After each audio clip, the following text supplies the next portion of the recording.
Everybody buckle up. Get your face mask good. When it comes to natural phenomena that you can actually witness year after year, game on. There might be none more spectacular than the spring snow goose migration. Millions, no, literally millions, of white geese leave their wintering grounds in Arkansas, Louisiana, Mississippi, Kansas, and California, and they fly thousands of miles to their breeding grounds in the Canadian Arctic. Along the way, they hit grain fields and marshes, sometimes staying for weeks, sometimes hardly stopping at all. And the coolest thing about this phenomenon is that you can hunt it. Here comes the big wad. Coming our way, anyway. The spectacle of watching thousands of geese tornado down into a massive decoy spread is probably the most awe-inspiring scene in all of hunting. There's real magic in seeing and hearing tens of thousands of geese in the sky all at once. But there's also real mystery around it. Just be real quiet when they're working. You wouldn't think they can hear, but they can. There's just so much that hunters and researchers don't know about snow geese. We've been hunting them during the spring conservation order for more than 20 years, with the intention of decreasing the snow goose population. This is because researchers at the time figured that if snow goose numbers weren't reduced, they'd essentially eat themselves into extinction on the tundra. Here we go, they're setting their wings front left, some of them. And even though we've been hunting them with unplugged shotguns, electronic calls, no harvest limits, and massive decoy spreads, we haven't put a sizable dent in their numbers. Guess what? They haven't eaten themselves to extinction. Come on, here we go. They're setting up. Y'all get ready. In fact, it seems they're finding new breeding areas, and their numbers are holding steady, or possibly even growing. This week, we're talking to snow goose hunter, associate editor, and intrepid reporter Joe Genzel. Joe has been hearing stories and anecdotes about how the snow goose migration and snow goose hunting has changed over the years. So finally, he started calling around.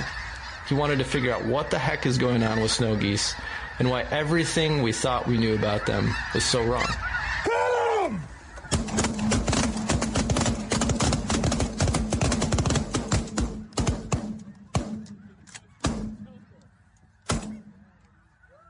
Load up, cover up, yeah! Heck yeah, boys! Look at them falling out.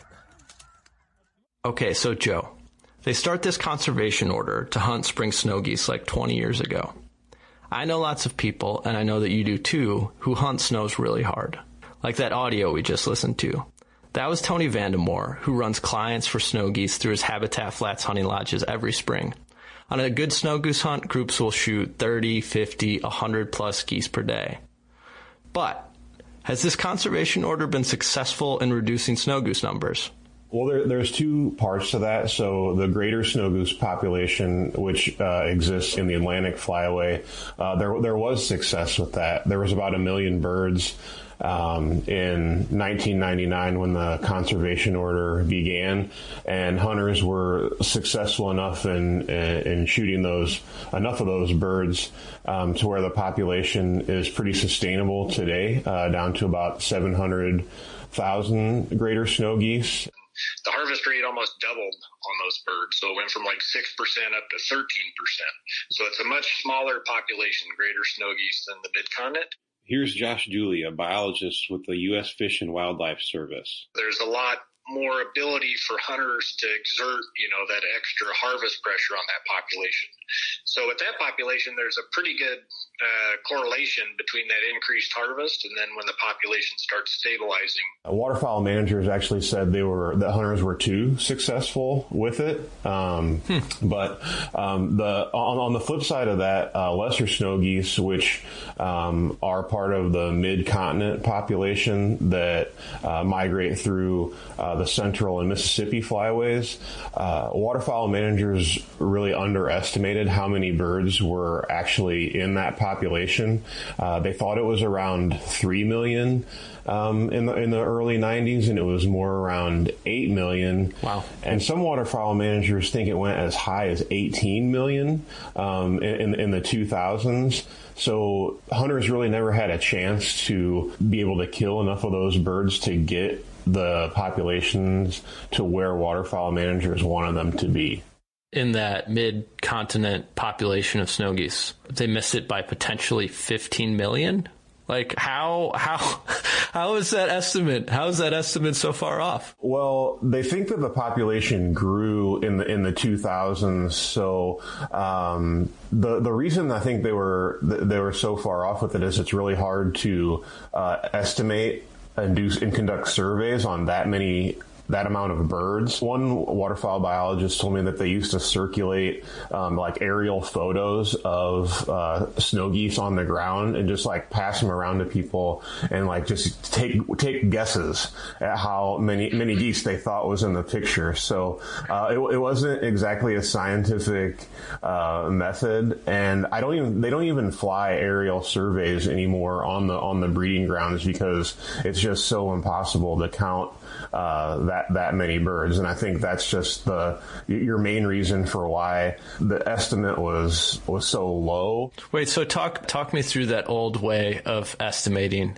So they would fly a plane over the breeding ground, take photos, and then try to count the geese in the photos. Is that how they did it? Yeah, that's one way that they would do it. And they would also, try and do ground estimates on nests to try and decipher population status. Now it's a little bit more scientific. They use what are known as Lincoln estimates, and it's basically this mathematical equation that takes into account survey data and then band reports. And so biologists think that they're a little bit closer to knowing the actual population status through that Lincoln estimate process. Gotcha. Okay, so we're better at estimating how many geese are out there today. One of the things that I understood from your story is that for hunters to actually be able to impact the population of geese, the overall population, one thing that they have to do is be able to harvest adult snow geese, right? Not just the juvenile geese. So talk about that a little bit. Why is it so hard to, for hunters to be able to take these adult geese? Well, I think, snow goose hunting is unlike any other hunting pursuit in that the age of the game that you are chasing is so old, honestly. Some of these snow geese are over 20 years old. They've migrated, up and down these flyways so many times and seen these huge spreads for years. So they know the game. I kind of equate it this way. Like, imagine if you were a deer hunter or a turkey hunter and you were trying to kill a 20-year-old buck or a 20-year-old tom. I mean, think about how impossible that would be. That's the same situation the snow goose hunters are running into. Yeah, so a 20-year-old goose that's alive today would have survived the entire conservation order season. Like, it was there from the start, and it's still surviving, right? Yeah, correct. And what's also wild is you just think about how many tens of thousands of miles a bird that old has flown, and how it's like basically shifted its wintering grounds too, from wintering in Texas and now wintering in Arkansas, Mississippi Delta, and Louisiana, and even like the Central Valley of California. Biologists have really noticed that snow geese also shift where they breed, and so that shifts where they end up wintering. Yeah, that's wild. Let's get to that in a minute. First, I want to ask you, why do we still have so many snow geese? Because when they started this conservation order 20 years ago, the goal was to reduce the numbers, because to my understanding, they were worried that if they didn't reduce overall numbers, that snow geese were basically going to eat themselves to extinction. There was just so many of them that they were doing so much habitat damage in the Canadian Arctic that habitat wasn't going to be sustainable for geese. What's going on there?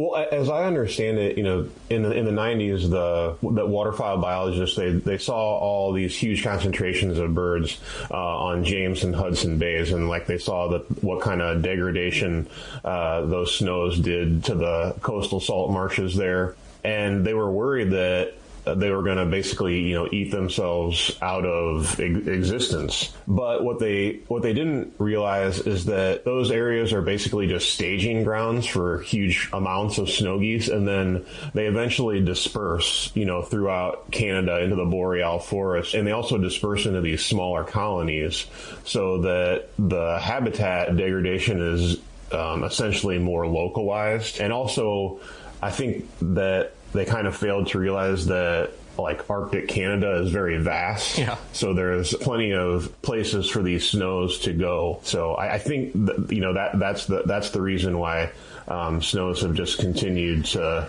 thrive.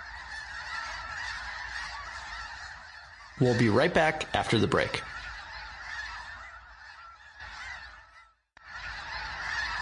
All right, so what else did we get wrong about snow geese? I mean, you interviewed all kinds of researchers from different flyways in different parts of the country.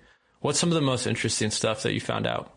One of the things that stood out to me is that through some radio collar research, biologists learned that not all snow geese go back to the same areas that they breed in each year.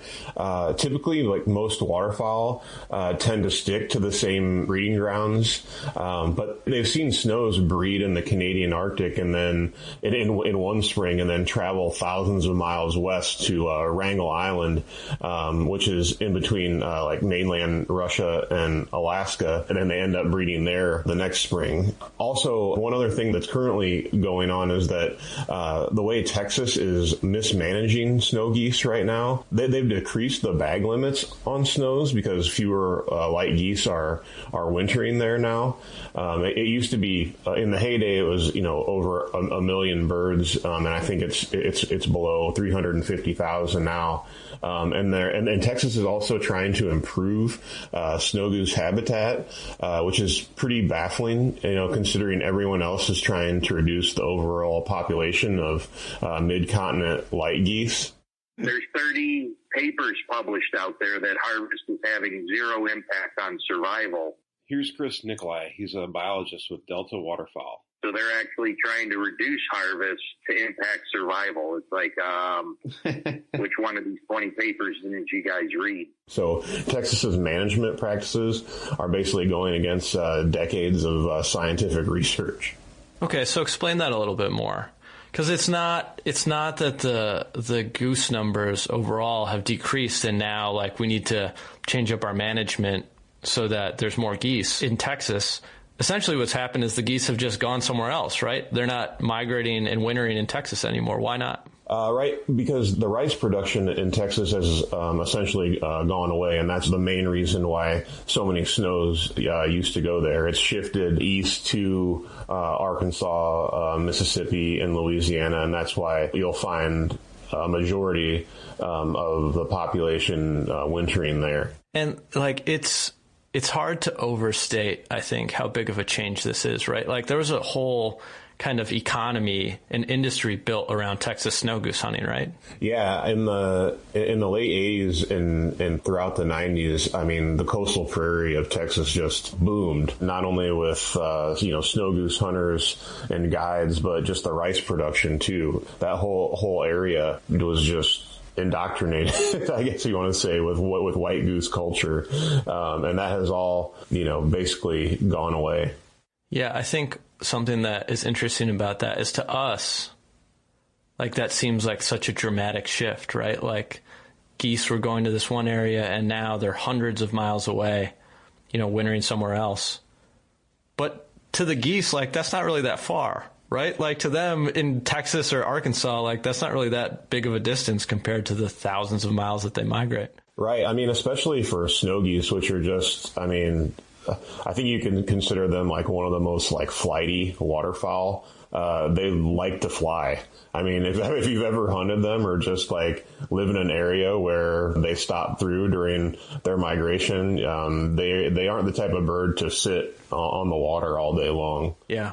Yeah, absolutely. So, you also talked to a handful of veteran snow goose hunters who have been hunting this conservation order season, for the last couple decades. What do they have to say about this? Like, are they noticing these changes on the ground and in the field? The first thing that I think most snow goose hunters pay attention to are the spring hatches, because that really dictates how successful their season is going to be. Because like we talked about, killing adult birds is really difficult, and the best snow goose seasons come when there's a big hatch because there's so many more juvenile birds. When I talked to Milton Newberry, who we hunted with this year, he basically, had said when he first started snow goose hunting that you could always depend on snow geese to come and look at your spread, no matter what. As long as you had a big spread out, they'd at least come over the top of you. Nowadays, they just don't even pay attention to another spread. They don't want to. I think if they're new geese to the area, they'll come and look at you. But if they're established geese been there, they don't even look at you. They're going to where they want to go, and you ain't going to even stop them. It's just more difficult overall to be successful day in and day out when you're a snow goose hunter. So they're really keen in on these juvie hatches. Can you explain kind of what the difference is just in a hunt when you're targeting juvenile geese versus adult geese? What does it look like? If you're hunting early on in the spring season, you're hunting adult birds, right? Because they migrate back to the tundra first. In my experiences, when I've done that, you're just not pulling very many birds out of flocks. Say 10 flocks come over you, maybe you have one or two that actually stops and takes a look at you, and you won't necessarily shoot any birds out of that flock. Juvenile birds are more apt to come and take a look because they haven't seen these big spreads before. And I think a lot of those high number days when you kill a good amount of snow geese, I'm talking 100 or more, it's going to be a majority of juveniles. I don't know a lot of hunters that have those big number days on adult birds. I don't know if it happens. So, the higher harvest on juvenile geese, is that doing anything to stabilize the population? Does that keep it from growing? Yeah, so that's one of the successes, I would say, of the spring conservation order. The hunters have been able to flatten that juvenile, curve, if you want to call it that. They're basically keeping populations in check at this point. We're not necessarily making a huge dent in them anymore, but they're essentially staying the same. So, snow goose hunters today, are they harvesting more geese now than compared to when the conservation order season started 20 years ago? They are shooting more birds than when the conservation order started in 1999. What's interesting, though, is that there are fewer hunters today than there were back then, but more of them, but they're spending more time afield. So I guess you're basically just seeing fewer hunters become more addicted to snow goose hunting. Yeah, that's interesting. I bet if you went around to a bunch of experienced snow goose hunters and told them that there's actually fewer goose hunters, I bet they would argue with that. It feels like there's more hunting pressure now than what there had been. So how do you kind of quantify that compared to what the research shows? Well, I think it's just because the birds are so, well, at least on their wintering grounds, they're so centralized, and Arkansas has just become ground zero for, anybody who thinks that they're an outfitter or has a trailer full of snow goose socks to go and hunt these birds. And like I said, there may not be as many, but I mean, it's really only maybe 20,000 fewer hunters, which in the grand scheme of things, I just don't think is an exceptional amount fewer than started. So, there's just still so many people that are passionate about it, and that they follow these migrations now too. So, they're going to start in Arkansas, and then a lot of these guys and gals are continuing to go north following the migration. I think when the snow goose order first started, I don't think that was as big of a thing. But now, people travel with the snows all the way to the tundra. That is a really strange anomaly to me, because it takes so much work to put on a big snow goose hunt. So to want to do that for an extended period of time, it's not something that I would want to do. And I love waterfowl hunting. What is it about these guys that makes them different, who, to really follow this migration and to set these massive spreads day after day, fight the mud, get no sleep, and then, not shoot geese, and then shoot like 150 geese in one day. Have you noticed like a common thread or a common theme among really serious snow goose hunters? Well, in waterfowl, if you're a really good hunter, you're kind of known as a killer, right? Mm-hmm. That's that's the label you get. And I just think that there are more folks like that in waterfowl than in any other hunting pursuit.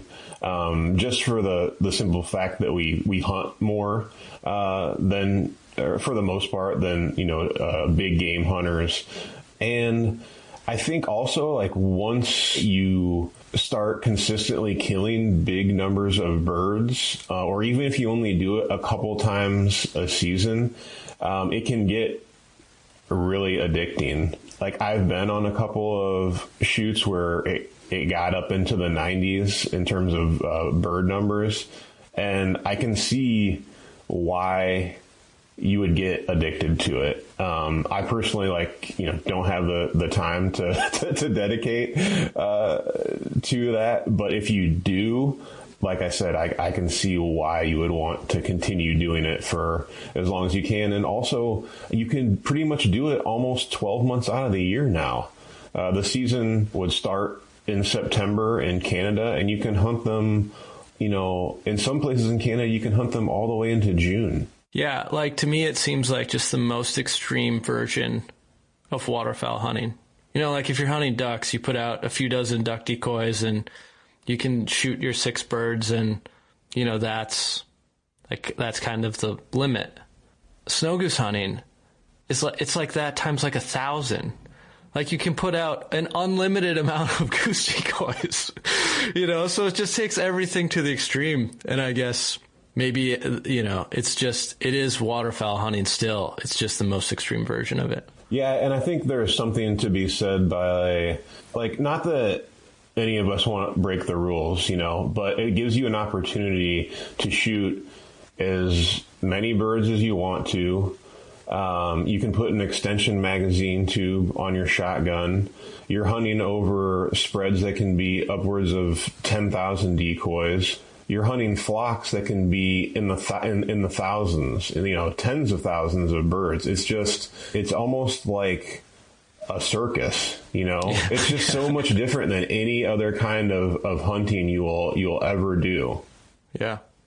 So, with all of that said, it seems that these days the best snow goose hunts, or the best consistent snow goose hunting, happens in areas where the geese just really aren't being pressured that hard. So, with all the focus on Arkansas and that area, where's the best spot these days to have, like, really good spring snow goose hunting? I think it depends on how you want to hunt them, first of all. If you're interested in hunting feeds in Arkansas, the Mississippi Delta, Louisiana, and California's Central Valley are the places to go. If you're interested in hunting, wave after wave of migrating birds all day long, your choices are, almost infinite. But it's just a matter of timing it right. So Missouri, Southern Illinois, Kansas, the Dakotas, like, those are all states that you'll see a lot of traffic during the spring. Again, it has to do with timing. But I think the ultimate spot that I personally want to go to is Saskatchewan. I've been talking to Dusty Brown, who's a longtime guide, and he's hunted up there for years. And it's just a spot that, I want to go to, because birds change once they get across the border. It's like they start feeding really hard and they're fattening up to head even further north to breed. They'll get 2 or 3 pounds heavier, like, while they're staging on the Canadian prairie. And Dusty's told me that when you shoot some of them, that, like, their fat will actually ooze out of the BB holes. Like, that's how loaded up with food they are. They almost go into what I would call rut. Mm-hmm. When they start getting close to the boreal forest, daylight hours are 18 hours a day of daylight, and they're just camping in those fields. They're full of waste grain and leftover grain or whatever, and they're putting on a ton of pounds. Like, we shoot geese that you wouldn't even recognize. They're 2, even 3 pounds heavier than they are when we're shooting them in Arkansas.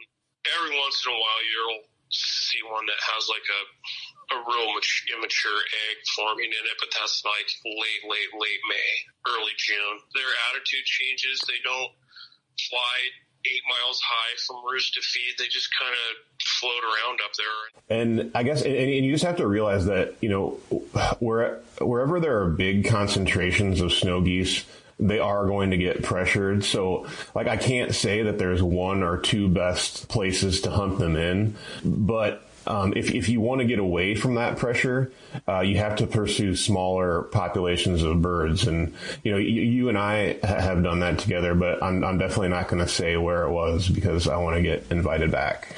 Yeah, Joe, whatever you do, don't tell them where that hunt was. Because I would like to be invited back too. With snow geese, to me, if you get snow geese on top of you, it's just nothing else like it.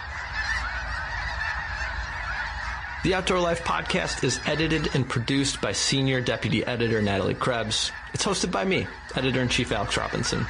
Reporting in this episode by Associate Editor Joe Genzel. Special thanks to Tony Vandemore and Habitat Flats for letting us listen in on one of their hunts.